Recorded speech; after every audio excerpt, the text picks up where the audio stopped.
Sí se ve, ¿cierto? Estoy resolviendo el examen A, ¿ok? El examen A. Si por ahí alguno de ustedes tiene diferente en el examen B, C o D, ya me avisa y vemos cómo lo corregimos ahí mismo, ¿ok? Entonces, bien, empezamos de una vez.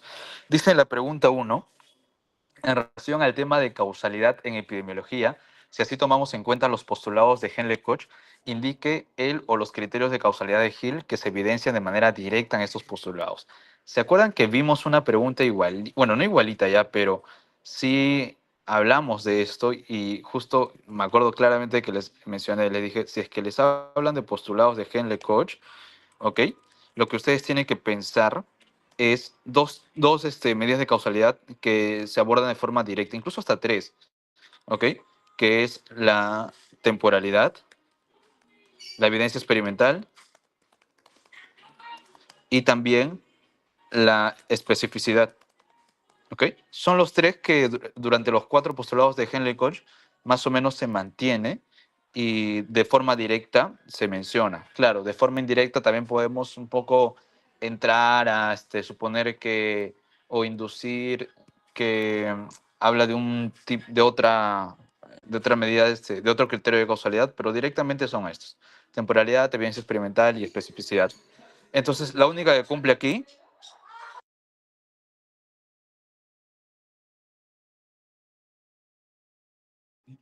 Disculpen, chicos. Ok. Entonces, aquí la única que cumple con esto es temporalidad. ¿Ok? Temporalidad. Perfecto. ¿Alguna duda ahí en la uno? ¿Alguna consulta ahí en la uno? Nada, ¿cierto? Ok.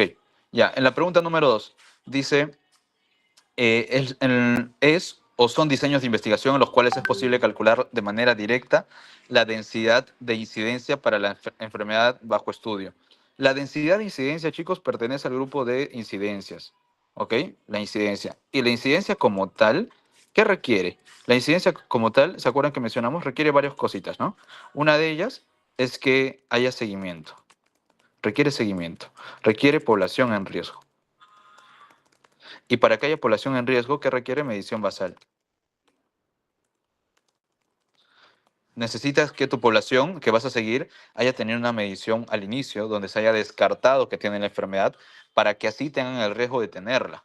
Ahora, si es que nosotros hablamos de densidad de incidencia,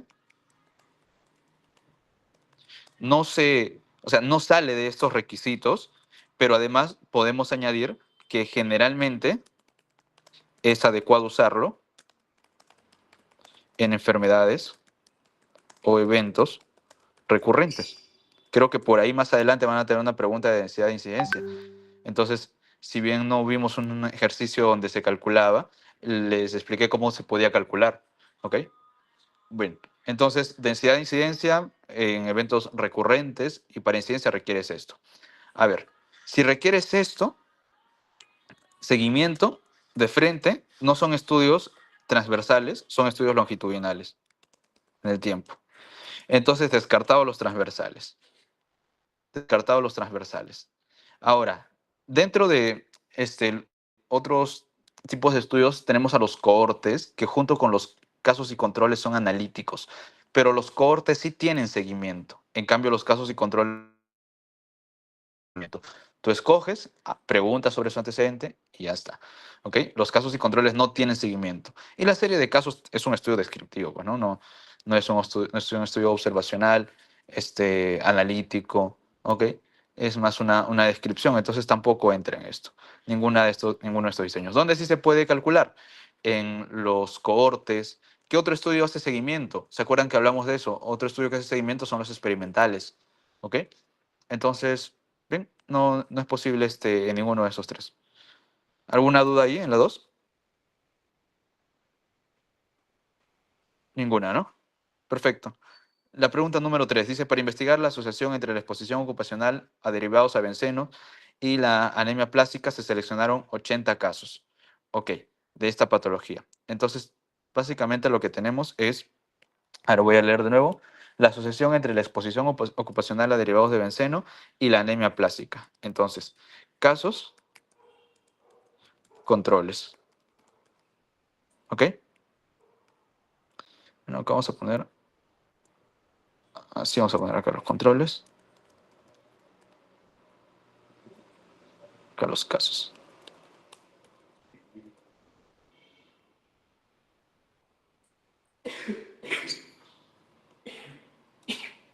Uy, creo que no. Ya, a ver. Casos, expuestos. Los, acá abajo los no expuestos, ¿no?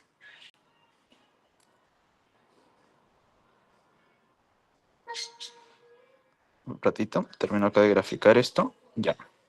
Ah.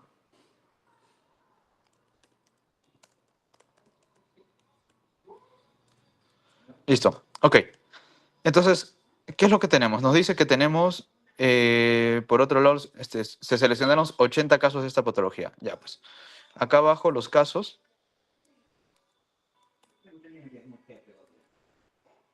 Acá abajo los casos son 80. Y luego nos dice que de manera independiente un control por cada caso. O sea, 80 controles. Hasta ahí estamos bien.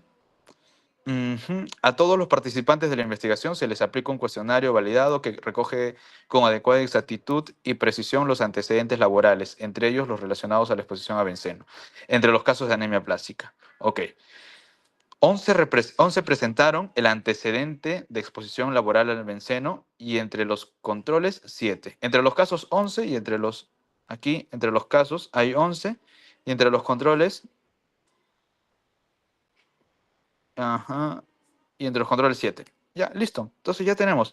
La conclusión de los autores fue entonces que las personas expuestas ocupacionalmente al benceno tienen más riesgo. Ok, simplemente sacamos la diferencia acá. Aquí tendríamos 69, aquí al costado tendríamos 73 y multiplicamos, ¿no? Productos cruzados porque es un estudio de casos y controles. Entonces, el OR sería 11 por 73 entre 69 por 7. Y eso me sale, por acá tenía anotado, me van a disculpar un ratito, ya, 1,66. A ver, ahí me salió la... Lo calculo tranquilamente. 1,66. Entonces, ¿eso cómo se interpreta? Recuerden que el OR, cuando es mayor a 1, es un factor de riesgo. Pero si es que no pasa el 2, tenemos que interpretarlo en porcentajes. Eso quiere decir que tenemos que agarrar el OR y tenemos que restarle 1, ¿no? Entonces, hagamos eso. 1,66 menos 1 es igual a 0,66. Y eso, convertido a porcentaje, sería 66%. Clave A. ¿Ok? ¿Alguna duda ahí? Ninguna, ¿no? Perfecto. Pregunta número 4. A partir de la siguiente información, calcular el indicador más adecuado de ajuste de tasas. Yo les mencioné que respecto a esto de ajuste de tasas hay 3 niveles de pregunta. Hay uno donde te va a pedir calcular por el método directo o indirecto. Segundo nivel te va a pedir calcular el producto, ¿no? El R, la razón estandarizada de mortalidad o la tasa de mortalidad ajustada. Y el tercer nivel es que te diga, tenemos estos datos, ¿qué puedes calcular? Ok, tienes que recordar que para el método directo tú necesitas la tasa y los habitantes de la población de referencia. La tasa de tu población y los habitantes de la población de referencia. ¿Lo tenemos aquí? Sí lo tenemos, ¿ok? Porque podemos sacar muertes de la población entre habitantes de la población y tenemos la tasa. Entonces simplemente es calcular para los diferentes grupos etarios, ¿no? Vamos a poner acá A, B, C, D. Son los diferentes grupos etarios, ¿ok? Son 4 grupos. Entonces, para el grupo A, la tasa de mortalidad sería 350 entre 4.200, 42.000, perdón, 500 por, sería por 40.000. Y esa es la respuesta, ¿no? Luego tenemos para B 730 entre 34.900 por 45.000. Y esto te da igual a esto de acá. Luego tenemos El siguiente grupo etario, 880, entre 31.700 por 38.000. Sale igual a esto. Y finalmente en el grupo D tenemos 1.120 entre 27.300 por 35.000. ¿Ok? Muy bien. Y ya. La suma de todo esto, la suma de esto más esto más esto de acá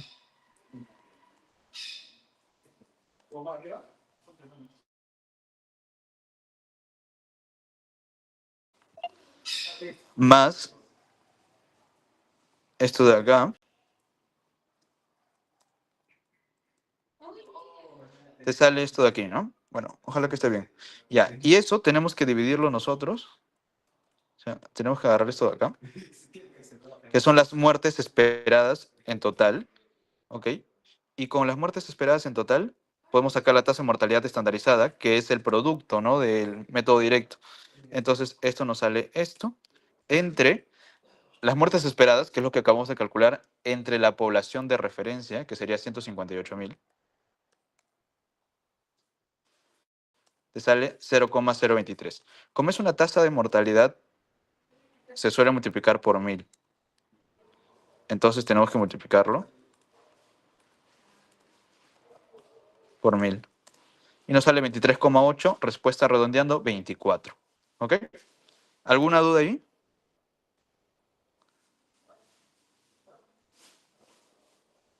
¿Alguna duda? Nada, ¿no? Ya. Y vamos con el último problemita de este grupo de 5. Dice, en una población, nos da la población total de 235.000. Luego nos dice que se tuvo la prevalencia de tuberculosis para 1,2%. Luego me dice que la mortalidad específica es de 40 y que está expresado en el indicador de manera estándar, o sea, 40 por 100.000, ¿no? Perfecto. Nos pide calcular la letalidad. Yo les di una fórmula para esto. La letalidad por la prevalencia o también la incidencia, dependiendo sea del contexto, me va a dar igual a la mortalidad específica. Pero aquí recuerden que la letalidad está por 100, la prevalencia está por 100. 100 por 100 es 10.000. Para 100.000, que es lo que se expresa la mortalidad específica, falta agregarle por 10.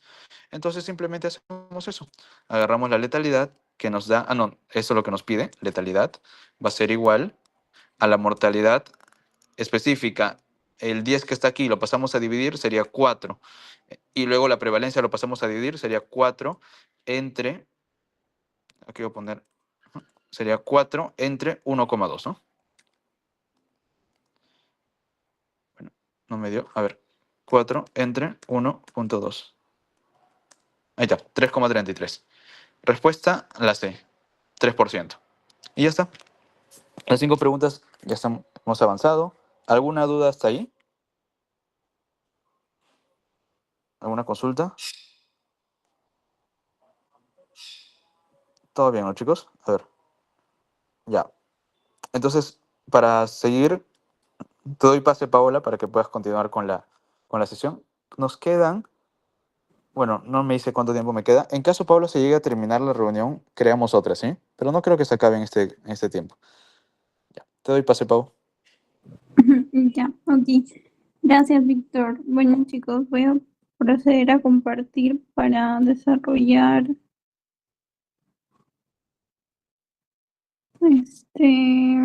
para proceder a desarrollar las otras preguntas.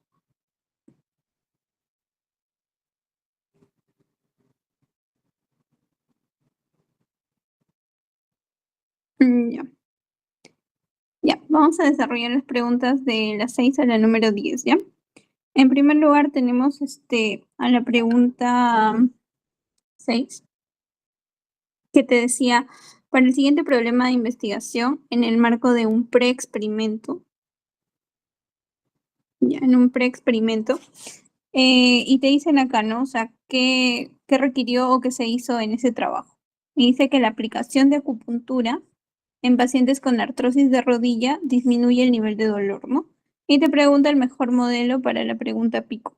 Entonces nosotros debemos recordar que la pregunta pico es un método para poder guiar el proceso de la investigación, ¿no?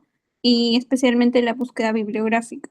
Entonces, ¿de qué está compuesto? Está compuesto de la P, que representa a la población. Luego tenemos el más característico, la I, que sería una intervención, aunque también puede haber una E de exposición o una T de una técnica, ¿no? Pero los más conocidos son la intervención y la exposición. Ya. Y bueno, tiene un grupo control, con una comparación, un grupo control, en el caso de un experimento que lo haya, pero acá nos dice que es un preexperimento, eso también hay que recordar. Y por último tiene un outcome o es el resultado. Ya, entonces en este estudio que nosotros tenemos, ¿cuál sería la población? En este caso vamos a tener que son los pacientes con artrosis de rodilla, ¿no? Luego, ¿qué le estás haciendo a esos pacientes? Una aplicación de acupuntura. Eso sería o sea, ¿qué sería? ¿Una intervención o una exposición? Podría ser una técnica, pero como no es muy utilizado, entonces, bueno, y no sería como tal una técnica, ¿no? Sino estás interviniendo en los pacientes con artrosis de rodilla, ¿no? Entonces te quedas con la I. Tiene un grupo de comparación, no te menciona y además te dice que es un preexperimento. Y por último, te dice disminuye el dolor, ¿no? Entonces ese sería el outcome que se está buscando. Y bueno, y la clave sería ello, ¿no? Un PIO. Y acá están otras variantes de la pregunta pico que también ya se les ha compartido en el grupo, ¿no? Para en el caso de ensayo clínico aleatorizado, que sí tiene una comparación. Para los estudios observacionales, generalmente es donde se aplica la E de exposición. Y bueno, y en otros casos incluso se agrega la S. Pero en este caso era PIO. ¿Alguna duda? Creo que no, ¿verdad? Eso estaba relativamente sencillo. Ya. Vamos a pasar a la pregunta 7. Ya, en la pregunta 7 les decían para seleccionar los enunciados correctos, ¿no? Sobre la práctica y dinámica de la investigación en epidemiología. Entonces, primero te dice, la estratificación del análisis descriptivo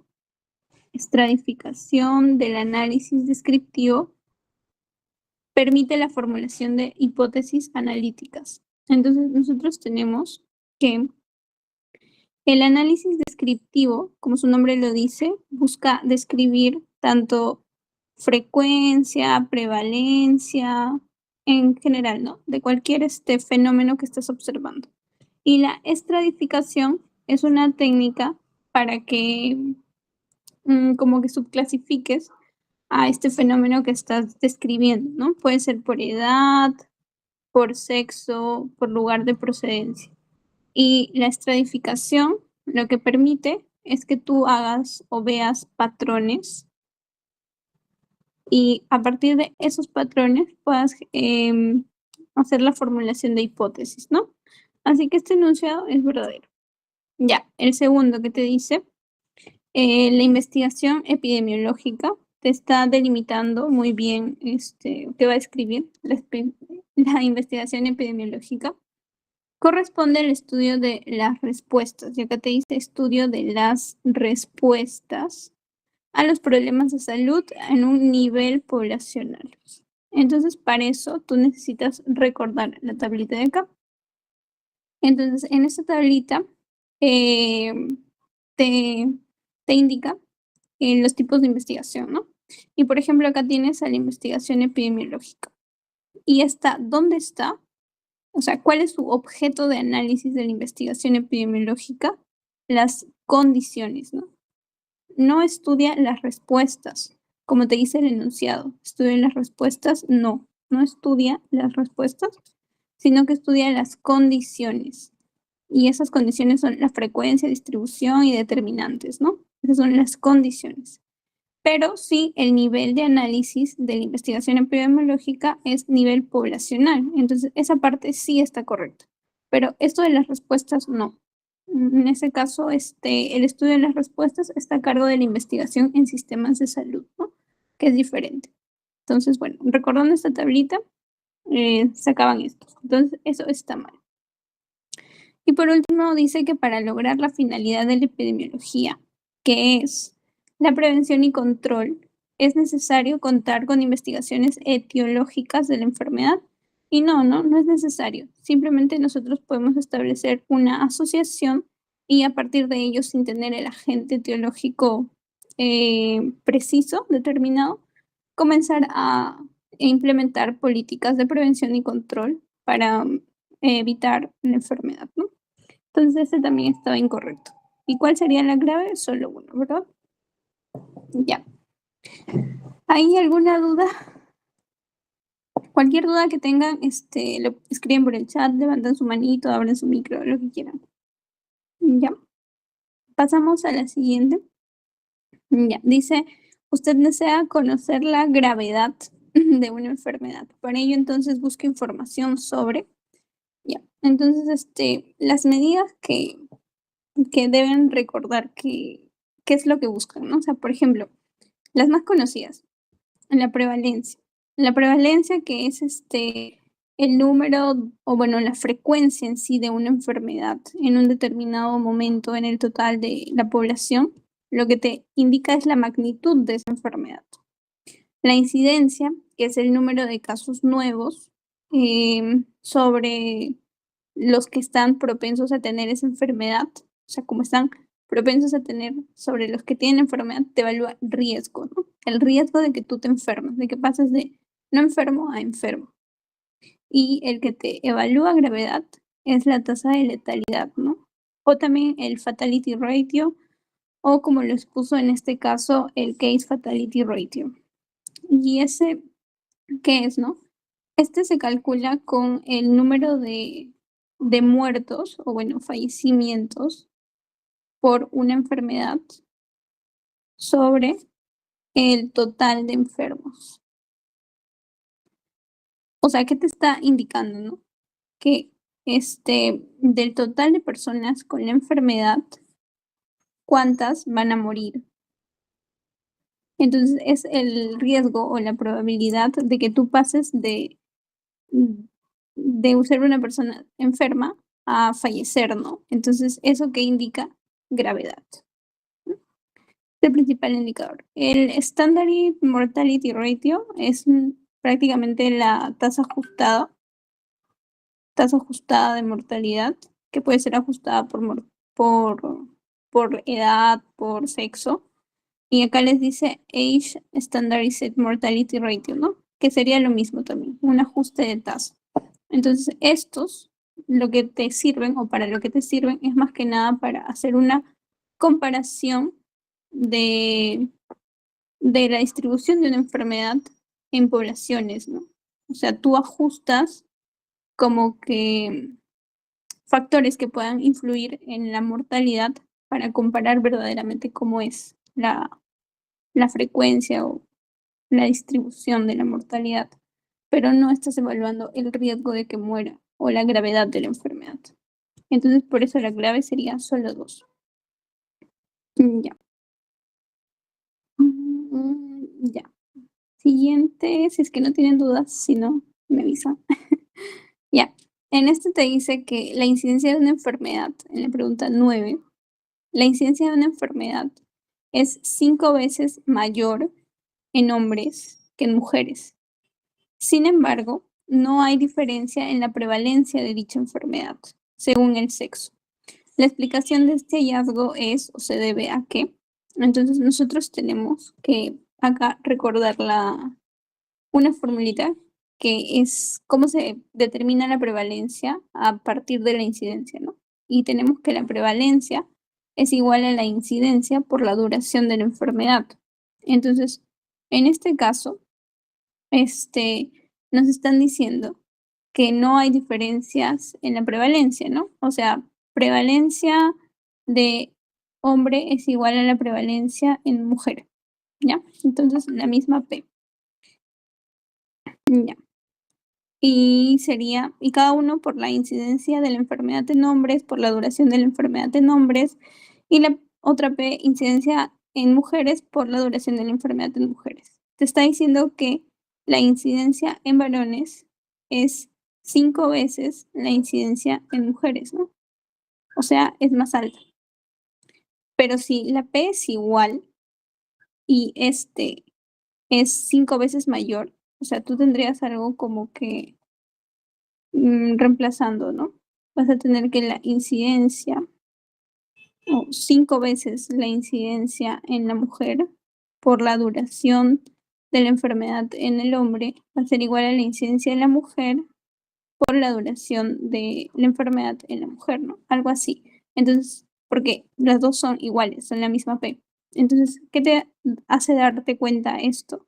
De que para que esta igualdad se cumpla, nosotros tenemos que la duración de la enfermedad en mujeres tiene que ser necesariamente como mayor o menor. ¿Cómo tendría que ser la duración de la enfermedad acá en las mujeres para que esto se cumpla?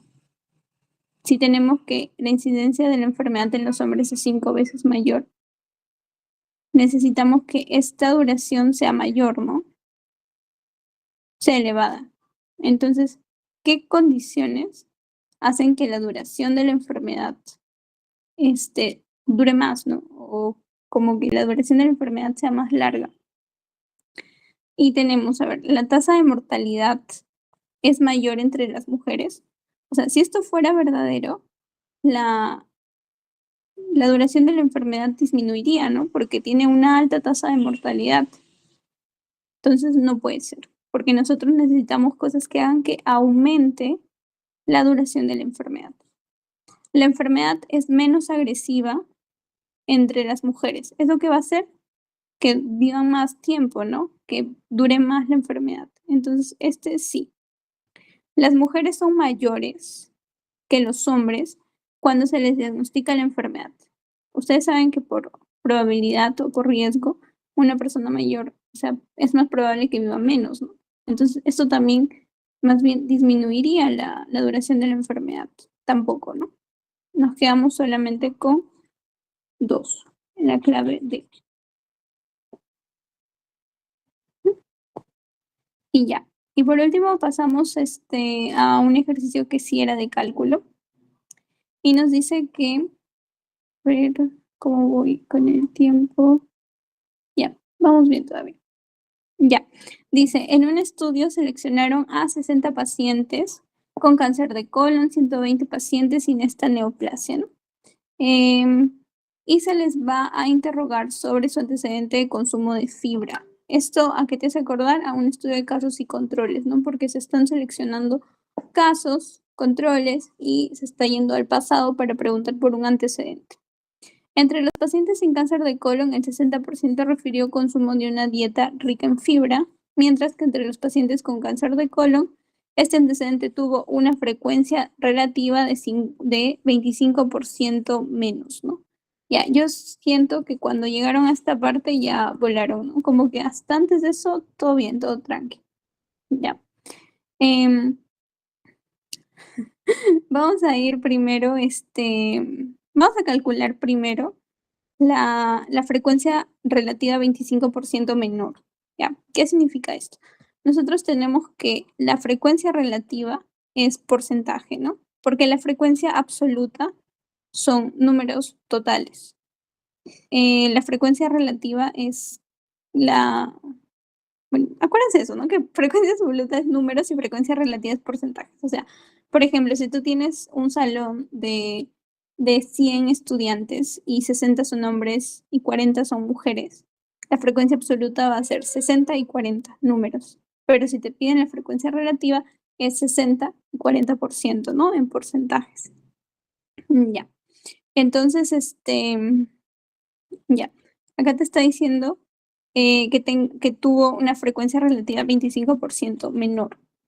Entonces, ¿de quién está teniendo esa frecuencia relativa? O sea, ¿cuál fue la frecuencia relativa?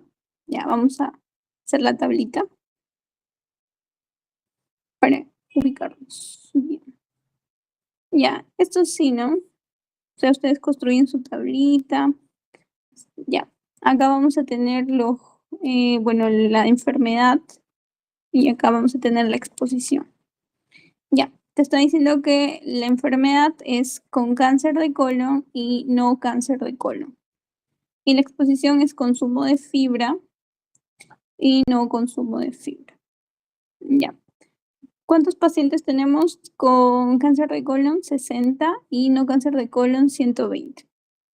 Y te dice que el 60% de los pacientes sin cáncer de colon refirió consumo de una dieta rica en fibra, ¿no? Entonces tenemos el 60% de los pacientes que no tenían cáncer de colon, que serían 72.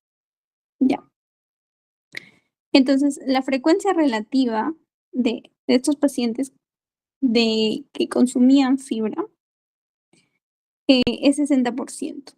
Y te dice que ese mismo antecedente en los pacientes con cáncer de colon, o sea, acá es 25% menor, ¿no? Entonces, si la frecuencia relativa es 60% y este es 25% menor, nosotros tenemos que restarle ese 25% a este 60%. A ver, no sé si me estoy dejando entender. Ya. Bueno, voy a igual a repetirlo por si acaso.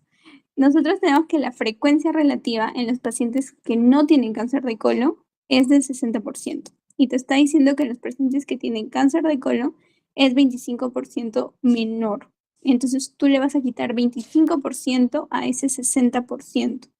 ¿Y cómo hago ello? Pues como que, ya, entonces sería como 60 por 0.75, ¿no? Le estoy quitando el 25%. O si quieren, por una reglita de 3 simple, para que se ubiquen, 60 es al 100%, ¿cuánto es al 75%? Para que ya no vuelvan después a restar, ¿no? Porque nosotros tenemos que 25% va a ser igual a 1 menos 75%, ¿no? Ya. Ya, entonces acá les va a salir 60 por 75% sobre 100%, que es igual a 60 por 0.75. ¿Ya? Es como que les tiene que quedar. Tú le vas a quitar 25% a 60%. ¿Ya? Y esto, a ver si tienen una calculadora ahí, pero salía 0.7. Ya, sale 45. Entonces, ¿cuál es y bueno, y después le agregan el porcentaje, ¿no? Porque le quité 25% al 60%, pero me queda en porcentaje. Entonces, ese es 45%. ¿Cuánto es el antecedente de consumo de fibra en los pacientes con cáncer de colon? Va a ser 45%. Ya. Y entonces 45% de 60, 18, ¿no? Sí, no me equivoqué. A ver, por si acaso.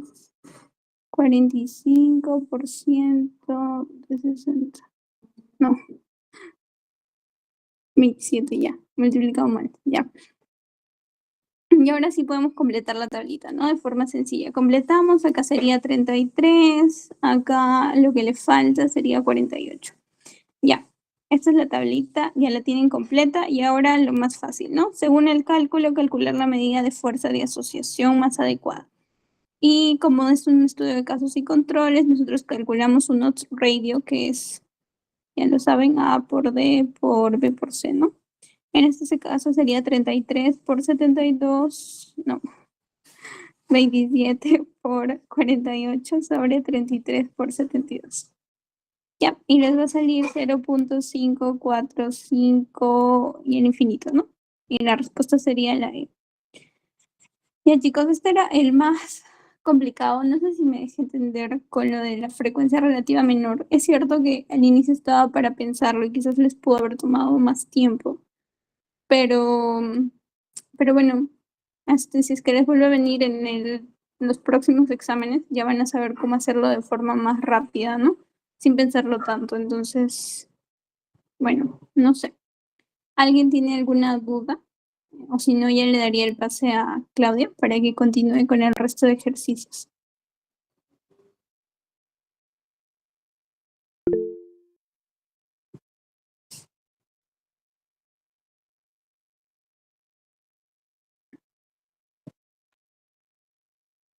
Así es, Bueno, creo que no hay dudas, entonces voy a continuar. Me avisan si se escucha bien porque estoy desde mi tablet para proyectar de ahí.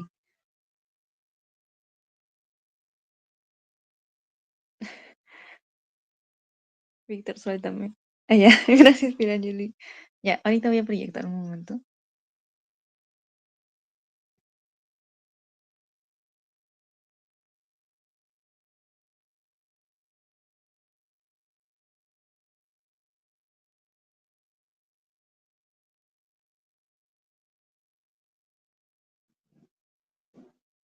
Ay, no.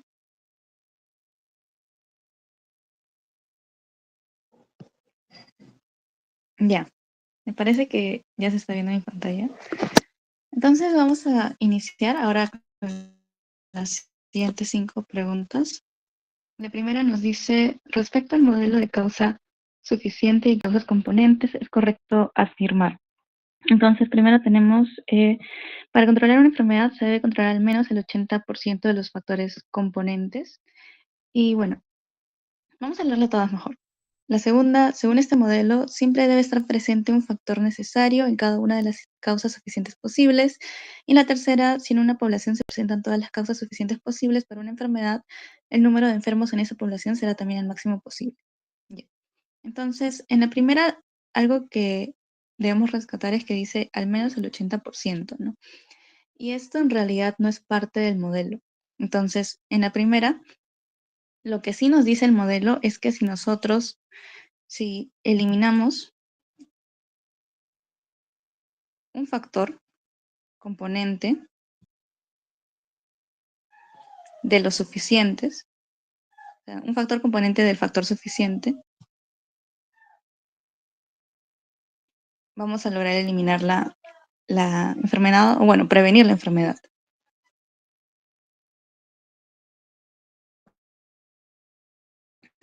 Eso es la prevención.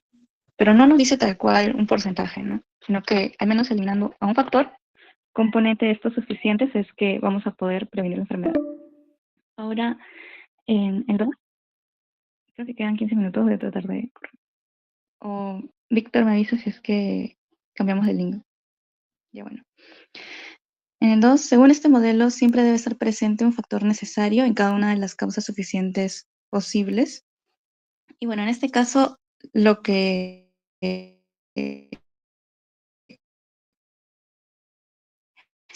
hace que no sea verdadero es la palabra siempre, ya que sí puede ser que haya un factor necesario en cada una de estas causas, pero no es siempre va a ocurrir eso.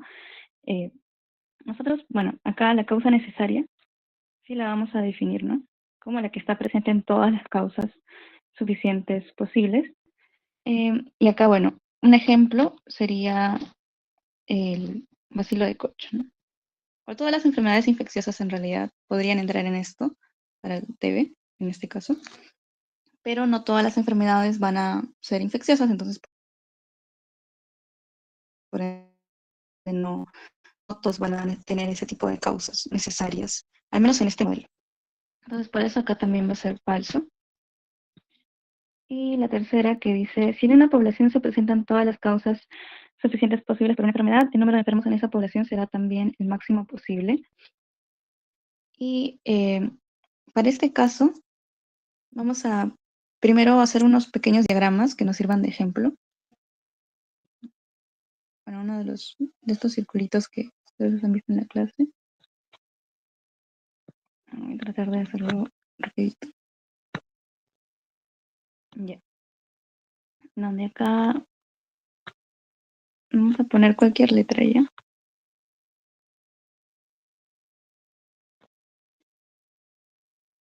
Ya.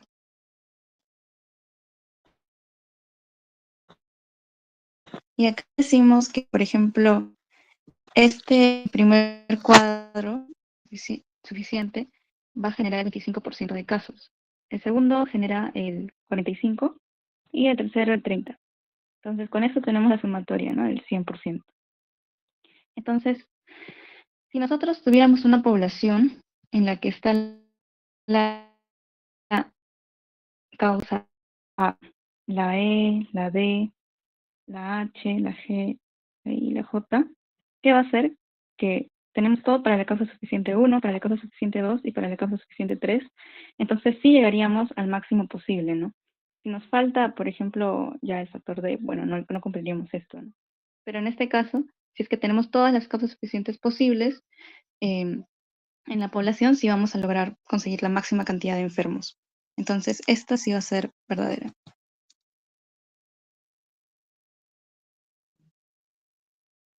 Ya, bueno. Ay, ¿se me escucha entrecortado?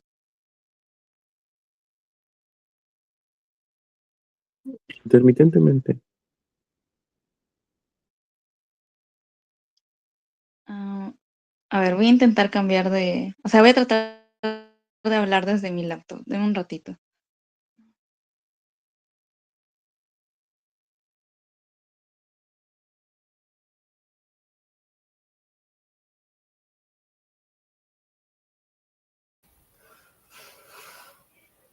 Ya. Ya, estoy desde mi laptop para continuar. Ya, bueno. Entonces, esa sería la pregunta 11. La pregunta 12 nos habla de, bueno, en el Hospital San Marcos, 60 internos completaron su último año de formación profesional, su internado, ¿no? Cada uno de los 60 internos desarrollaron ese año académico durante 9 meses en esta sede docente y 3 meses en un establecimiento del primer nivel de atención de la misma jurisdicción. Fueron 4 internos que reportaron haber sufrido al menos un accidente de tipo herida punzocortante en los meses que estuvieron en la sede hospitalaria, dando un total de 7 accidentes punzocortantes y nos piden la mejor medida de frecuencia. Entonces, acá es donde tenemos que analizar qué medida de frecuencia primero vamos a utilizar. Si vamos a usar incidencia, prevalencia, densidad de incidencia. En este caso, la medida más indicada va a ser la densidad de incidencia. ¿Por qué? Porque acá vamos a querer contar los eventos nuevos,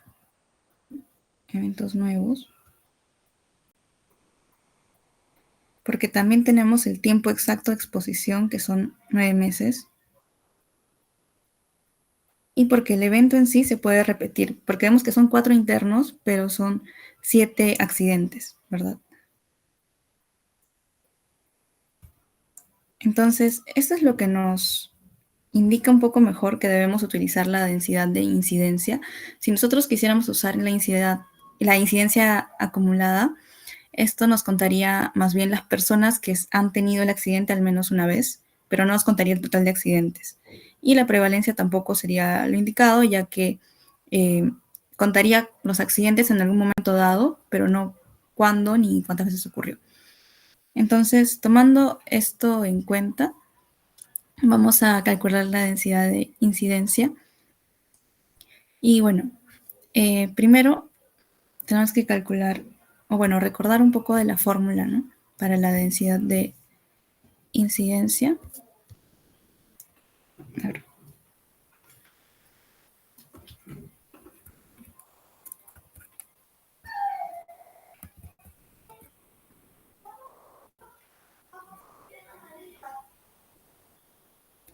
Que es el número de casos nuevos sobre el tiempo de exposición de cada persona. Tiempo de cada persona. Entonces, esto es un persona tiempo.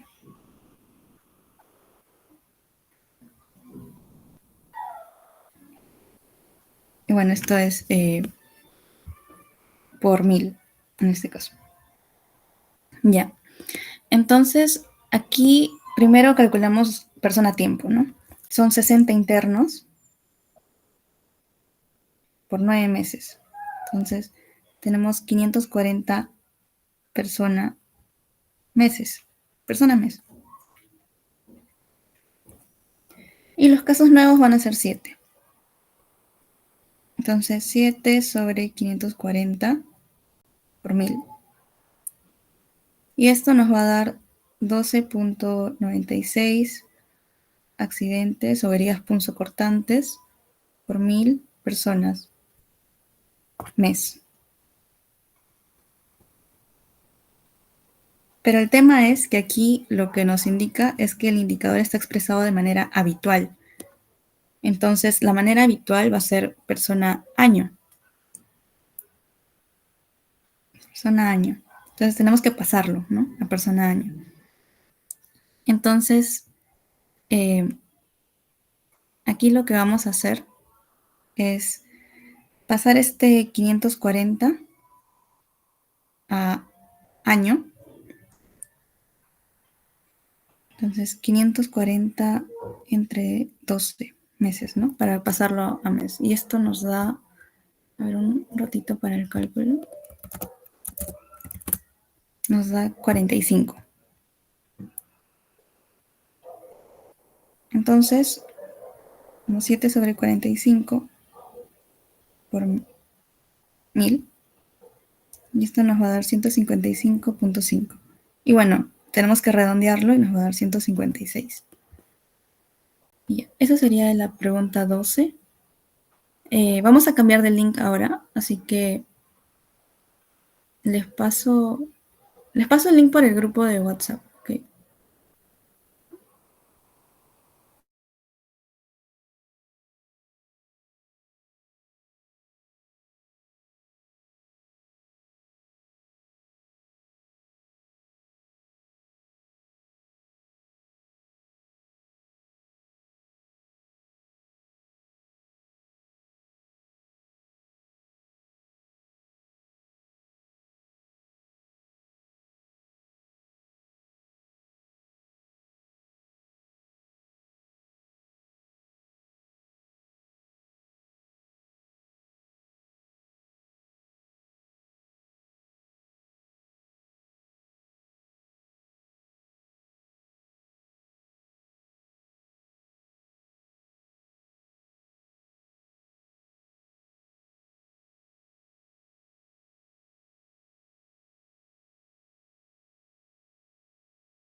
Bueno, chicos, voy a ir compartiendo mi pantalla, pero igual vamos a esperar un ratito para que se unan los que estaban antes.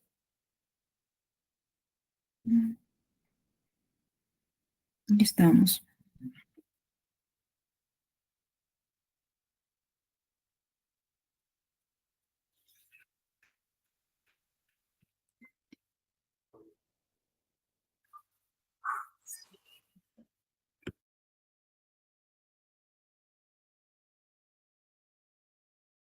Ya vamos a dar 2 minutos ya para que se unan, para que se terminen de unir y continuamos.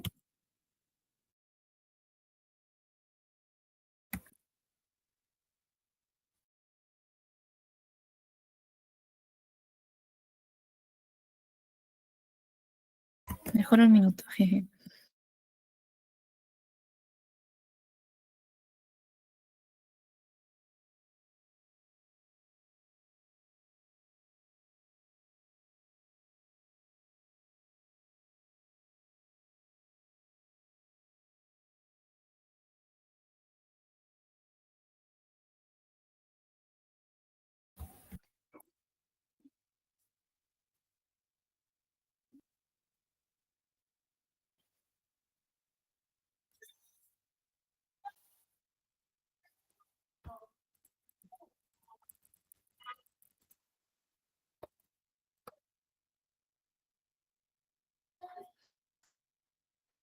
Ya.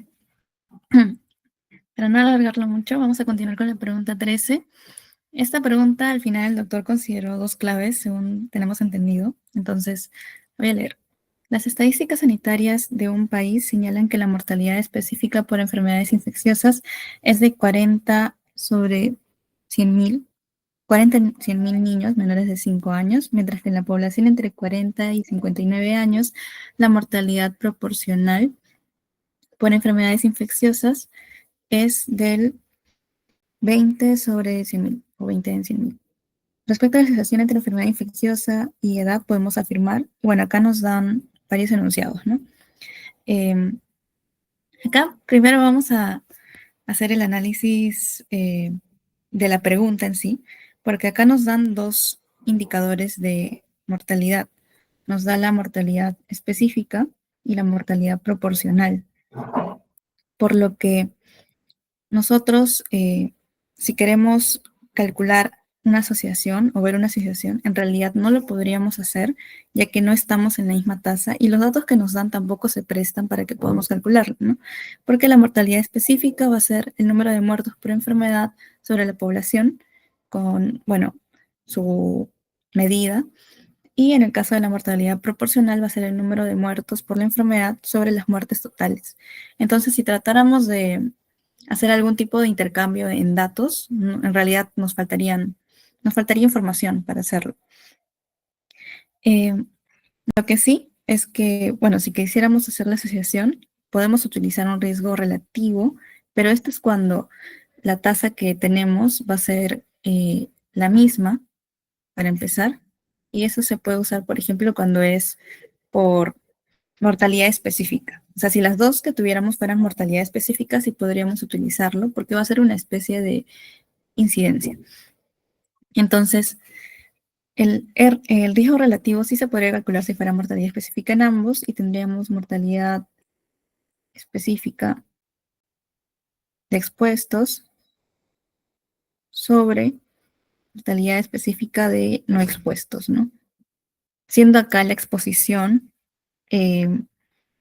los niños menores de 5 años, ya que, bueno, vemos que la tasa es mayor. Entonces, ahí podríamos tomar que la exposición va a ser la edad menor de 5 años. Sin embargo, recordemos que acá esto es un supuesto, porque en realidad tenemos dos tasas que son diferentes y no deberíamos calcular. Entonces, realmente con los datos proporcionados no es posible calcular, sí. Entonces, acá ya sale la primera clave. Ahora, ¿por qué se aceptó otra clave? En realidad sería porque mortalidad proporcional, como habíamos mencionado, o bueno, como en general todas las mortalidades van a tener sus propias medidas, sus propias medidas, entonces la mortalidad proporcional no se suele o no se va a expresar en 100.000, sino que se va a expresar solamente en porcentaje, ¿no? O por 100. Entonces, acá lo que nosotros entendemos es que hubo un error de parte del doctor. Y si asumiéramos que estamos trabajando con mortalidad específica, porque el indicador en sí se presta en este caso, ahí sí se podría calcular este riesgo relativo, ¿no? Y bueno, ahí no sería muy complicado, ya que es 40 sobre 100.000 entre 20 sobre 100.000. Y bueno, ahí también daría 2, ¿no? Y este riesgo relativo lo que nos va a indicar va a ser que los niños menores de 5 años tienen el doble de riesgo de morir por enfermedades infecciosas en comparación de la población entre 40 y 59 años, ¿verdad? Entonces, si nosotros hiciéramos ese cambio en cuanto a la tasa que nos están dando por el error en sí en el denominador, que hubo en mortalidad proporcional, si lo reemplazáramos por mortalidad específica, ahí sí nos podría dar la clave D. Entonces, se entiende que como hubo un error en sí en la pregunta, es que se aceptó la doble clave. Pero tomándola así tal cual, haciendo la corrección de que solamente es en 100, o bueno, 20%, ahí, como está ahorita el ejercicio, sería solo la B. Pero bueno, finalmente favoreció ese cambio. Con eso pasamos a la pregunta 14. La pregunta 14 nos dice, los factores A y B pueden cursar pueden causar una enfermedad, cada uno de manera individual sin necesidad de la presencia del otro factor. Ahora, en el caso del factor A, produce la enfermedad solo cuando es seguido de la exposición al factor X. Y en el caso del factor B, no requiere de tal exposición. Entonces, el factor A, si lo graficáramos, sería el factor A más este factor X, ¿verdad? Nos va a dar la enfermedad. Y esta enfermedad también puede ser causada por otra ruta en la que va a estar el factor B y puede o no estar con el factor X, ¿no? O sea, puede ser así, con el factor X, o puede ser solo el factor B. Esas serían más o menos las rutas que nos están mostrando. Entonces, analizamos cada uno. El factor A va a ser necesario. No, no sería necesario porque podemos tomar una ruta que no tenga el factor A. Podemos tomar la ruta B más X o la ruta B. Entonces, no es necesario. Y es suficiente tampoco, porque en nuestras rutas tenemos que incluir, si es que usamos el factor A, incluir al factor X para que nos dé la enfermedad. Entonces, aquí vamos a tener que, no es ni suficiente ni necesario.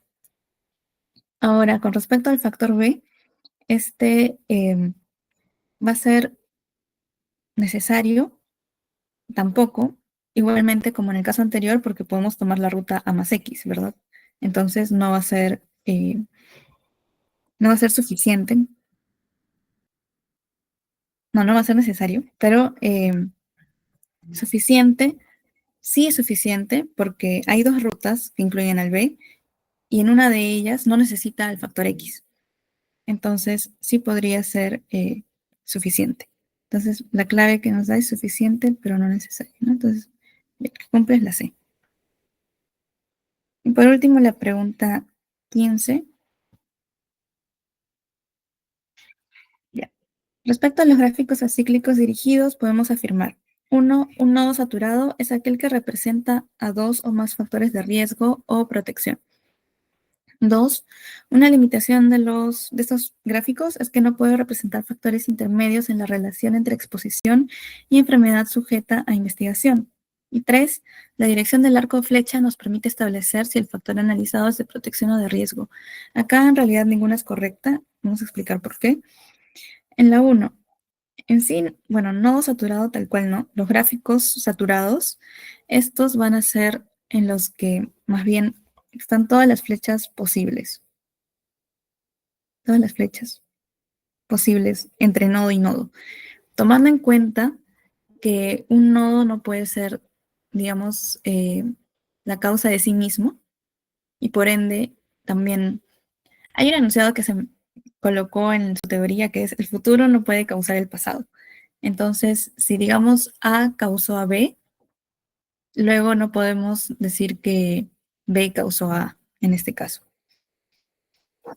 Vamos a hacer les voy a mostrar un ejemplito para que lo tengan un poco más claro. Sí, diagrama.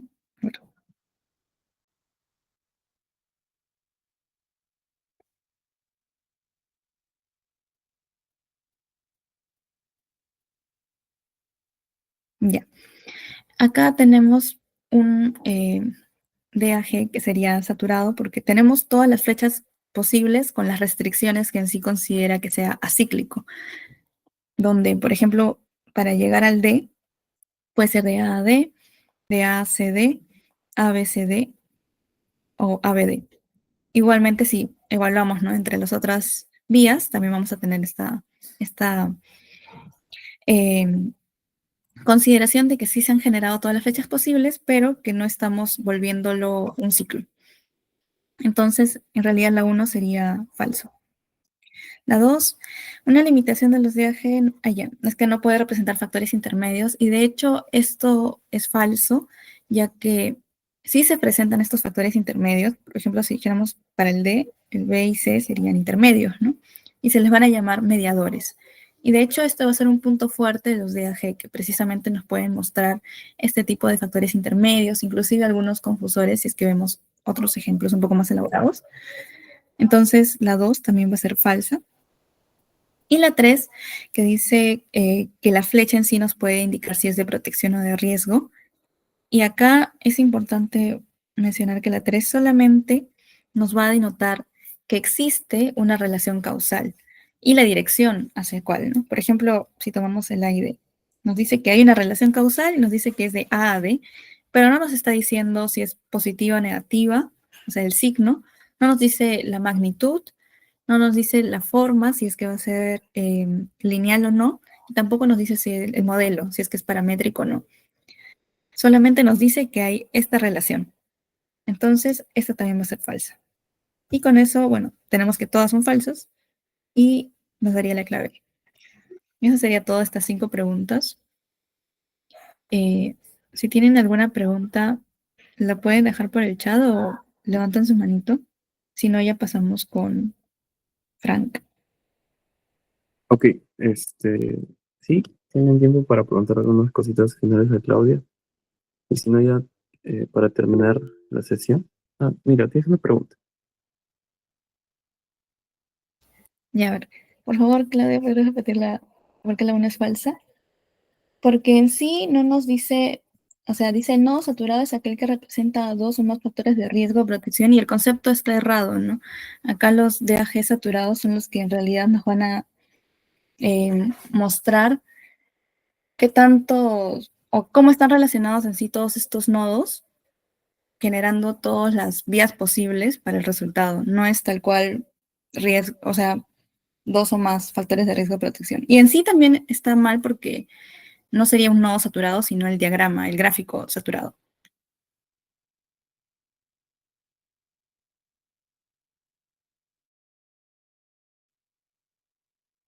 Ya, creo que quedó claro. Vamos a terminar con las últimas preguntas que están un poco más sencillas. Eh, y al final les quiero mostrar una herramienta que creo que les puede ser de utilidad para que puedan trabajar con sus resúmenes, que es basada en inteligencia artificial. Así que ahí sí se quedan un toque al final, les muestro rápidamente algo que estoy utilizando para los cursos de sexto año. Bueno, vamos a iniciar. La pregunta 16 nos dice que en una investigación se enroló a 207 agricultores de arroz. Ya tenemos como primer tamaño de muestra 207, encontrándose entre ellos 3 casos de leptospirosis.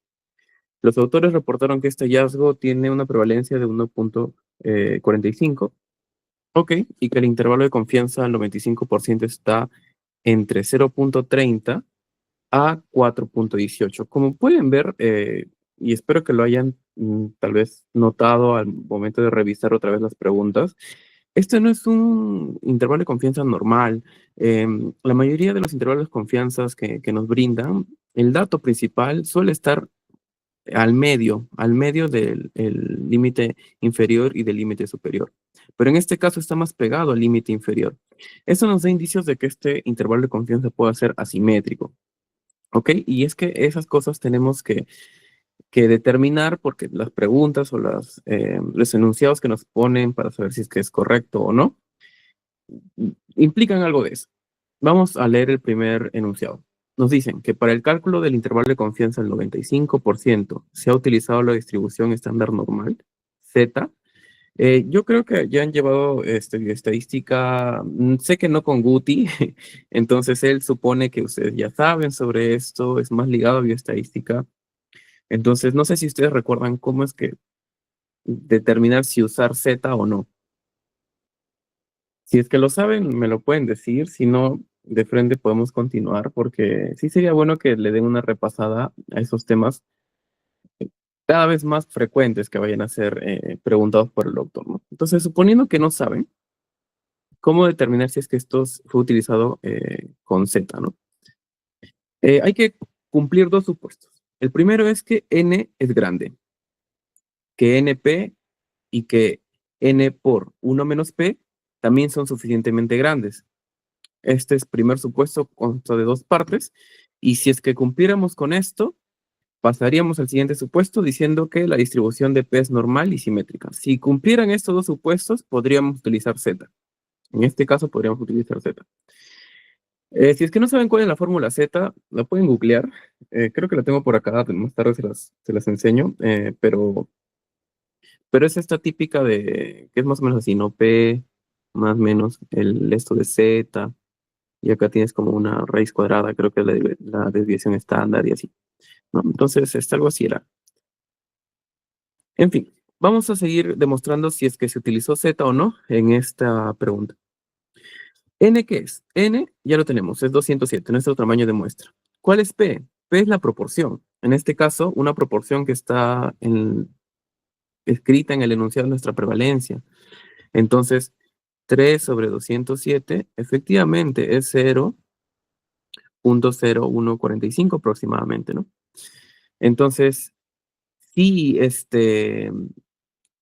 en esta prevalencia es ¿no? Es la P.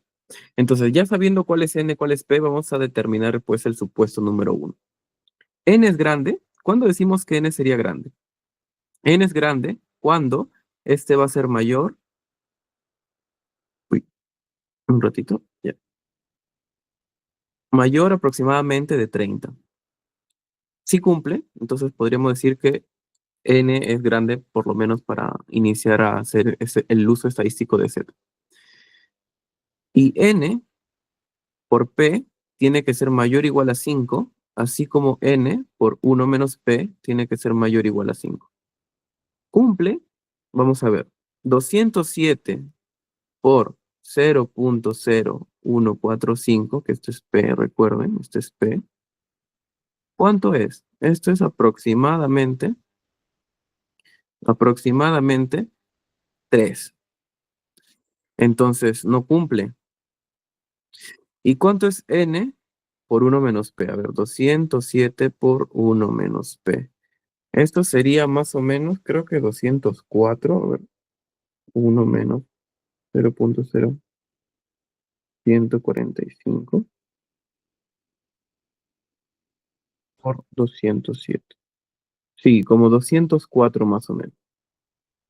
Entonces, esta parte del supuesto sí cumple, pero esta no. Entonces, no podríamos usar Z, ya que si es que no validamos esta primera parte, no podríamos afirmar de que P tiene una distribución normal y simétrica.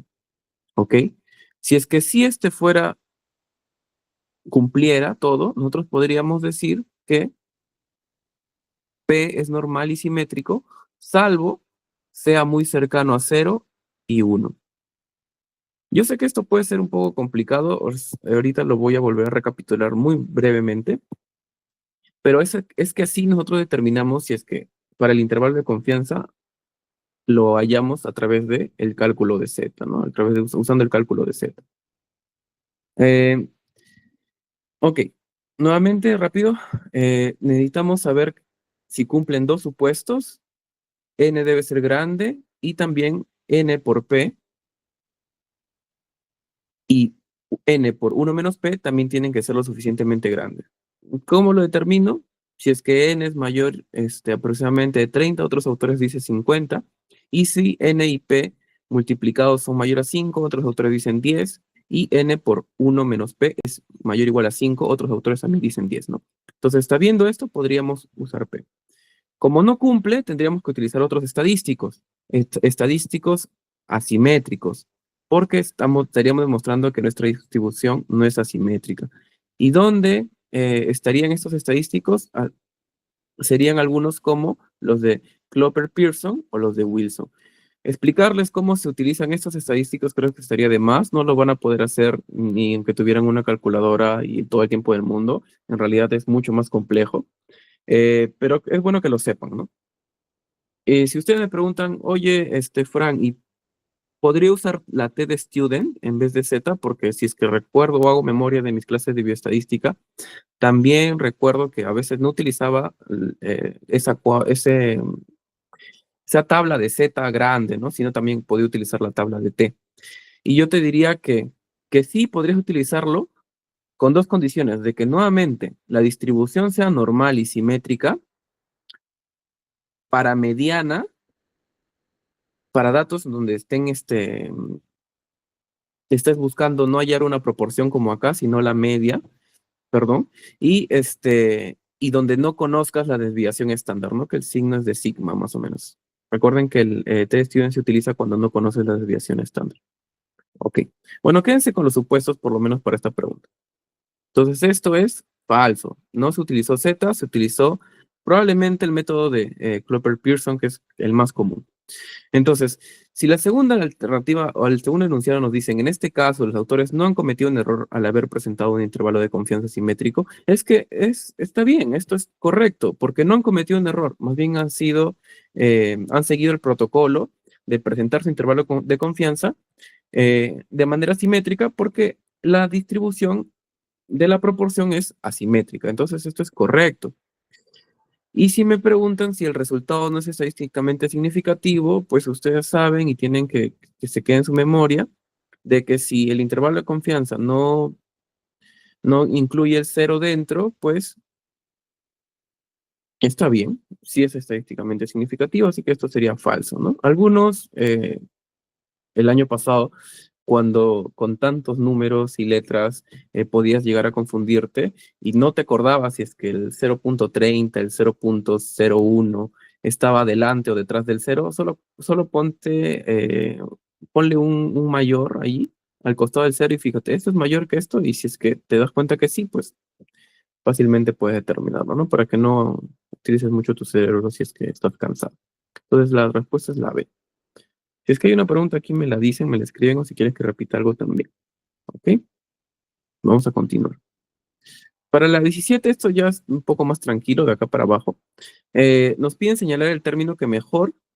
Siempre tengan en cuenta cuando te dice el mejor o el que más se asemeje, la mejor alternativa, porque Guti te suele poner varias alternativas que se parecen y tienes que coger la mejor de ellas, ¿no? Entonces, señalar el término que mejor refleje lo siguiente concepto: factores asociados con el inicio definitivo de una enfermedad, accidente o respuesta conductual. Lo que creo que va a determinar si es que te mareaba todo lo que colocó como concepto el profe, es esto, porque esto es mucho más memorizable. Donde dice que por lo general este es un factor que es más importante o reconocible que otros. Entonces, esto es básicamente memorizarte lo que te dijo en tu clase. Factores predisponentes, lo que te preparan, sensibilizan, condicionan o crean una situación de modo que el huésped tiende a reaccionar de una manera específica a un agente o no. Acá te dan como ejemplos nivel de inmunidad, estado de susceptibilidad. Claro, ¿no? Si es que tú estás inmunocompetente, inmunodeprimido, vas a reaccionar de manera distinta o vas a estar condicionado de manera distinta a ciertas patologías. Por otro lado, los factores habilitantes. Creo que esto puede ser lo que más te confundan, ¿no? Que te pueden facilitar la manifestación de una enfermedad, la discapacidad, la mala salud o el uso de servicios, como irte a un hospital, o por el contrario van a facilitar que te recuperes, ¿no? De una enfermedad, que puedas mantenerte en la etapa de mantenimiento o de mejora del estado de salud, o que puedas hacer uso apropiado de los servicios de salud, que bueno, si es que no es grave, no tendrías por qué utilizarlo. Acá yo creo que podríamos usar de ejemplo como el oxígeno con el fuego, ¿no? Si tú tienes un ambiente rico en oxígeno, el fuego va a tender a crecer. Por el contrario, si tú tienes un ambiente pobre de oxígeno, el fuego va a tender a disminuir. Entonces, eso podría ser de mucha utilidad para que tú te des cuenta de que son factores habilitantes, o sea, no están dentro necesariamente del organismo, están fuera y contribuyen a, ¿no? Los factores precipitantes, que básicamente es lo que te han preguntado, son aquellos asociados al inicio definitivo de una enfermedad. Es como el que te empuja por el barranco, ¿no? Es el que te da el último empujón para que todo empiece a arrancar. ¿Qué va a determinar que inicie pues la enfermedad, un accidente o una respuesta conductual? Por lo general, un factor es más importante o reconocible que otros, porque pueden haber muchos, pero algunos pueden ser más importantes, ¿no? Caso ginecológico, porque estoy llevando ginecología, entonces es lo que más me acuerdo, con el virus de VPH, ¿no? Es el del factor más importante precipitante de la infección y de la futura enfermedad. Pueden haber más, sí, pero ese es el principal. Y factores de refuerzo, que tienden a perpetuar, agravar la presencia de una enfermedad, discapacidad o deficiencia, ¿no? Que pueden tender a ser repetitivos, recurrentes, persistentes, y no necesariamente son iguales o similares a los categorizados anteriormente, ¿no? O sea, pueden parecerse en categorías como no.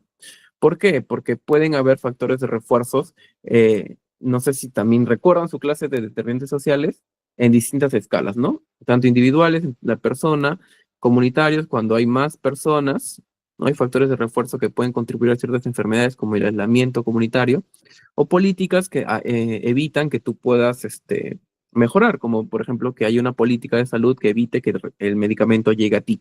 Entonces, hay factores de refuerzo que no pueden parecerse necesariamente a los que tú estás acostumbrado a ver, pero que sí, que sí pueden influir en que una enfermedad te pueda agravar, ¿no?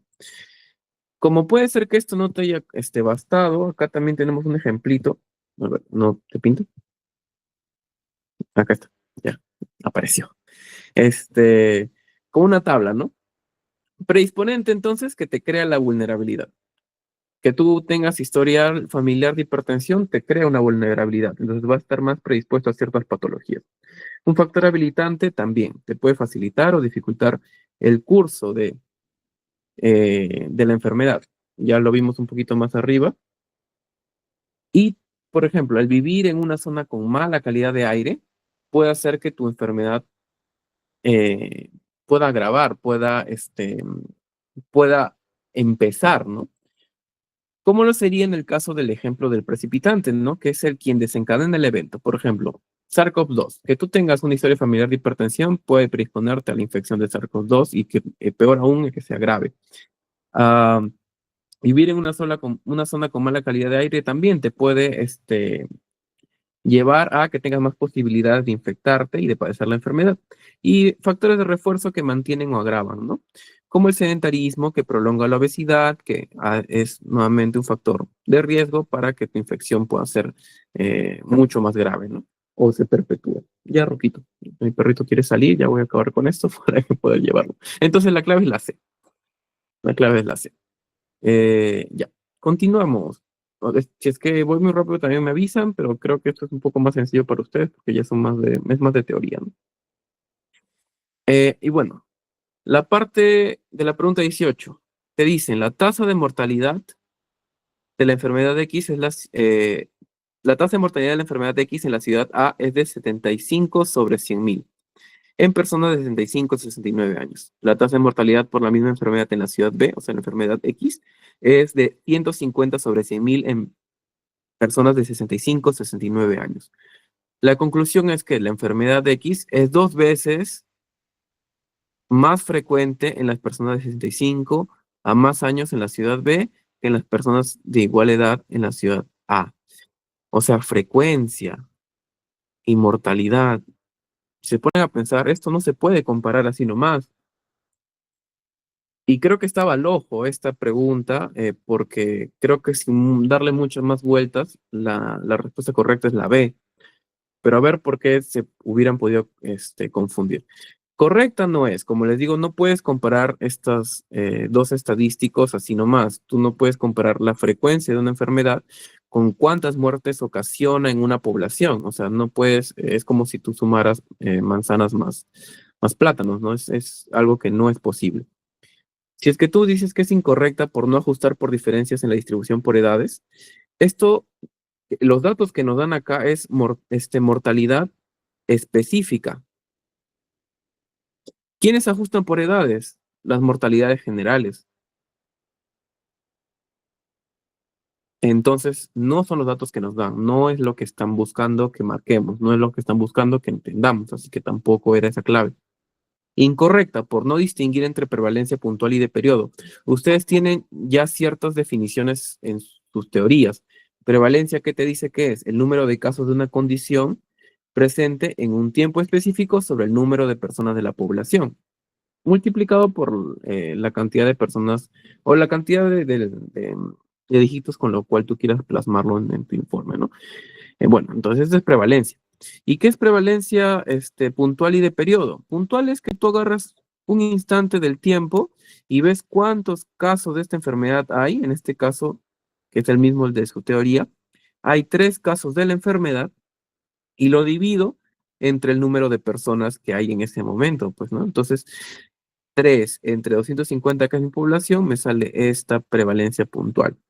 Y puedo agarrar yo distintos momentos del año y ver cuál es mi prevalencia en ese momento. Pero si yo agarro un periodo completo, o sea, según nuestro ejemplo, todo el 2021, yo tendría que contabilizar los casos que estuvieron en enero, en junio, en diciembre y en los distintos meses para sumarlos y dividirlos sobre el número total de población, ¿no? En este caso hubieron 5 casos, entre 250 me sale como prevalencia de periodo 2%. Entonces ven que tampoco son las cosas que nos están dando como información allí, esta frecuencia que se quiere tratar de comparar, no es los datos que nos dan, entonces tampoco lo descartamos.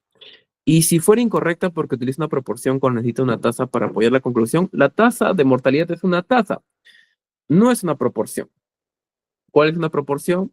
La prevalencia, ¿no? Ya, Rocco.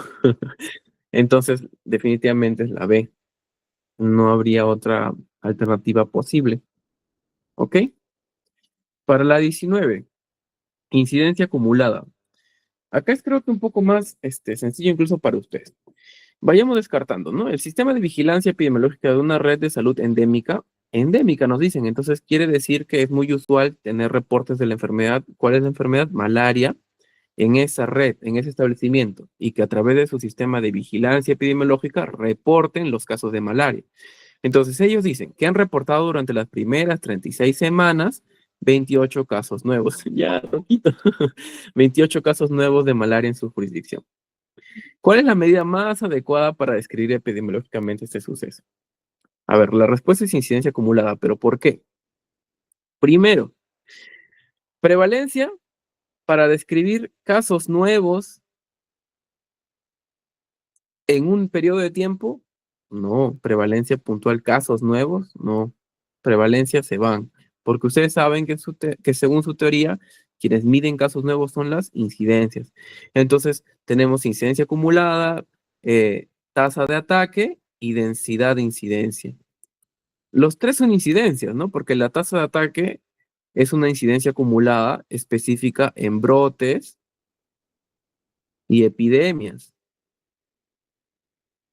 ¿Podría marcar densidad de incidencia? No, porque tampoco es como que nos den los datos de cuánto tiempo se observó cada uno de los individuos que presentaron estos casos. Entonces, no podría decantarme por esta alternativa. Claudia ya les explicó con un ejemplito bien bacán cómo es que se utiliza, cómo se calcula esta densidad. Entonces, ya entenderían por qué no es esta la alternativa correcta. Entonces, estamos entre incidencia acumulada secas y la tasa de ataque, que es un tipo de incidencia acumulada, ¿no? Entonces, ¿cómo determinamos cuál utilizar? Acá nos pide utilizar la más adecuada, no marcar la más adecuada. Bueno, yo sé que uno lleva en las clases de brotes, epidemias, endemias y tampoco investigación en brotes, pero la tasa de ataque se suele utilizar en situaciones agudas, ¿no? Y también usualmente, pero no siempre, cerradas. Entonces, este no es el caso. Yo no voy a hablar de una investigación aguda cuando ya han pasado 9 meses, ¿no? 36 semanas, 9 meses, y yo recién estoy reportando. No sería un brote. Además, ustedes sabrán que, bueno, ya les explico mejor este concepto. Ustedes sabrán que darnos un tiempo tan determinado para reportar los casos en una zona endémica quiere decir que son frecuentes. Entonces, yo quiero reportar los casos nuevos, básicamente utilizaría una incidencia acumulada, ¿no? Si me hubieran dicho que estoy reportando más casos del usual, imagínense que ellos reportan mensualmente 15 más o menos 5 casos y al siguiente año, a eso están acostumbrados mensualmente, ¿no? Y al siguiente año en una población endémica empiezan a reportar 30 más o menos 10 casos por mes, imagínense, es que hay un aumento inusual y algo debe estar pasando, por lo cual está empezando a aumentar los casos, ¿no? Y ahí podríamos hablar de una tasa de ataque, pero también recordar de que ya lo verán en sus teorías, que los brotes previamente fueron un conglomerado y después se pueden volver una epidemia, ¿no? Creo que no cabe duda de que incidencia acumulada es la respuesta más adecuada, porque no es algo tan agudo como para detener una tasa de ataque. Entonces, ya para finalizar,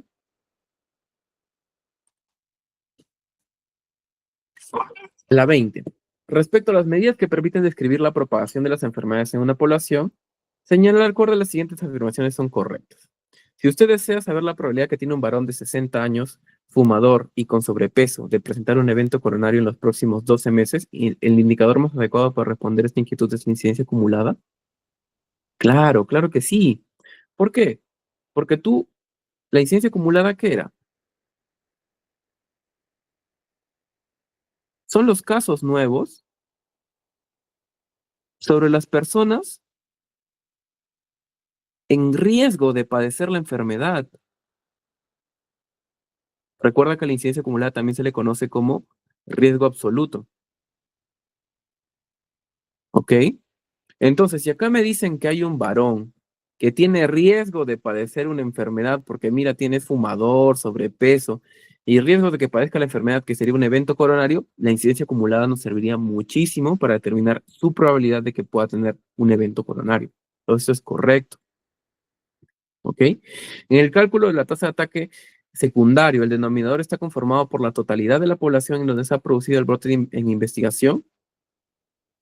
No, porque la tasa de ataque secundario son los casos, a ver, tasa de ataque secundario, son los casos secundarios entre las personas susceptibles, ¿no?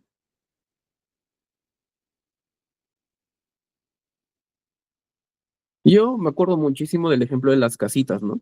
O sea, si yo estoy acá en mi casita y acá mi hermana empezó a enfermarse, empezó con la enfermedad, ¿no? Y luego se enfermó mi mamá y acá tengo a mi tía, yo, mi primo y mi abuela. ¿Quiénes somos los susceptibles? Estos cuatro, incluido mi mamá que se enfermó después. Entonces, ¿cuáles son los casos secundarios? Solo mi mamá. Uno entre cuatro, ¿ok? Eh, entonces, esto es falso. Y desde el punto de vista del cálculo estadístico, ¿la prevalencia de periodos se corresponde a una probabilidad condicionada? No, la prevalencia de periodos solo es una proporción, es una prevalencia, es una proporción marginal incluso, porque es una parte de un todo. ¿Cuál es una probabilidad condicionada? Cuando tú dices, eh, sabiendo que va a pasar A, ¿cuál es la probabilidad de que pase B? Acá vienen todos los teoremas bayesianos y demás, y la parte estadística es un poco más compleja, pero si tú quieres ejemplos prácticos de qué estadísticos epidemiológicos pueden ser probabilidades condicionadas, por ejemplo, el riesgo relativo, el odds ratio, la tasa de ataque. ¿Qué probabilidad hay de que una persona eh, susceptible que tiene esta característica se enferme, ¿no? Condiciona que sea susceptible a que se enferme.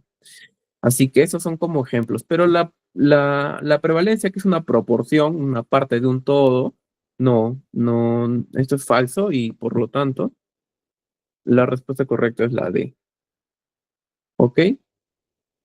Hasta aquí con las preguntas y de verdad quiero mostrarles esto porque siento que les podría ahorrar tiempo, así que voy esperando si es que tienen algunas preguntas, si no, les muestro ahorita lo que les quería compartir.